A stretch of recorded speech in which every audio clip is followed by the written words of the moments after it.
Hello ka-umami! Dinayo namin dito sa Bangkok, Thailand ang sikat na duck guitar or tinatawag nilang pet kita. Itong lugar ay isang Chinese restaurant na pinakakilala dahil sila daw ang pinakaunang gumagawa nitong crispy duck skin na parang gitara ang hugis, kaya naman tinawag na pet kita. Isang oras at kalahati ang binyahe namin mula sa bahay at napakatagal na nga po namin itong gustong matikman. And finally, matitikman na natin. Ang pangalan pala ng restaurant ay Lam Luai Pochana. Itong mga nakasampay sa labas ay ini-air dry po nila bago nila ito ilagay sa kanilang oven at prituhin. At ganyan naman yung paraan nila para ito ay mabuka na parang gitara. Nimamarinate din po nila at nilalagyan ng sauce, kaya ito ay orange. First time namin itong matitikman, kaya naman super excited at tara, umorder na tayo sa loob. Bukod sa duck guitar ay meron din po silang mga lechon o cochinillo.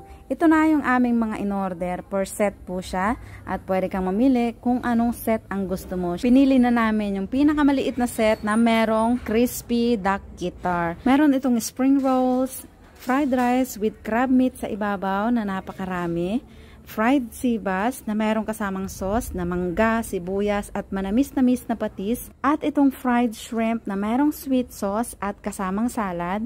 Meron ding noodle na merong talampakan ng bibe, o diba pati talampakan hindi na sayang. At ini-expect ko dyan na parang kakagatin ko yung buong gitara na buong buo, pero hindi pala, ini-slice na nila bago iserve.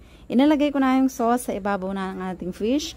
Naglagay na rin ako sa mga plato ng aking mga anak, which is gutom na. Hindi na kasi kami nakapag heavy breakfast at malayo yung biniyahe namin papunta rito. Tawang-tawa naman ako dito sa talampakan ng bibe dahil naalala ko yung mga comments doon sa kinain at minukbang ko na tuka ng pato na crispy naman. So ngayon po pati talampakan pala ay hindi nila sinasayang.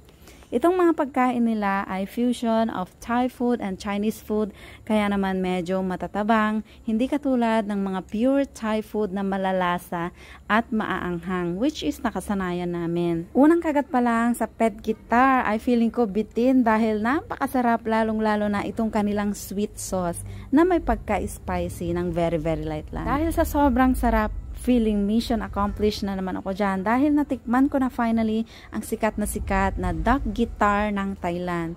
Tikman naman natin itong fried shrimp na laging sinasabi ng asawa ko masarap daw ang gawang Chinese restaurant. At nakalimutan ko na nga kung ano yung tawag nila dyan. Basta para siyang fried crispy na pagkagat mo sa loob ay medyo malambot, juicy at maraming laman ng hipon na buo-buo sa loob. At lalo namang pinasarap nitong sweet sauce. Ito naman ay kapo pa. Dito ko sa Thailand ito laging natitikman at nagluluto rin ang aking mom-in-law.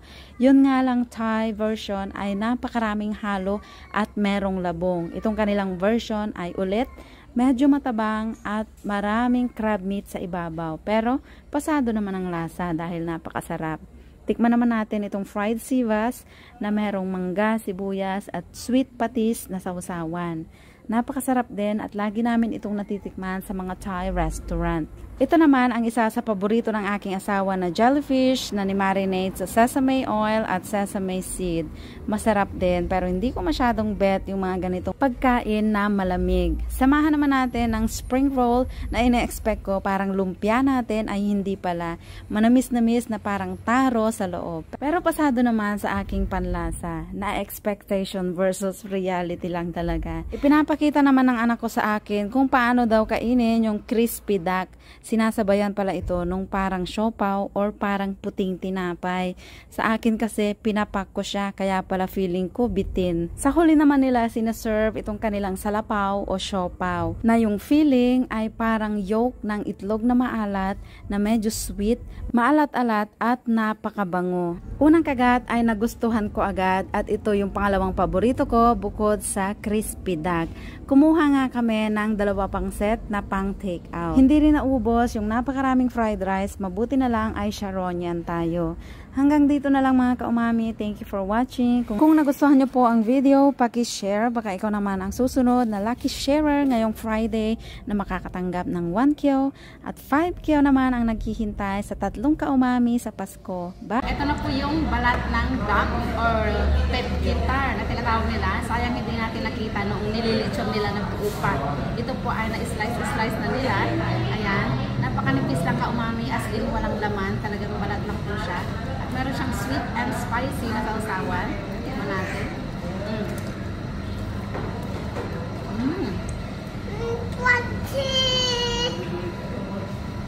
Yung skin po niya, napaka-crispy. At medyo chewy. Ang sarap ng sausawan.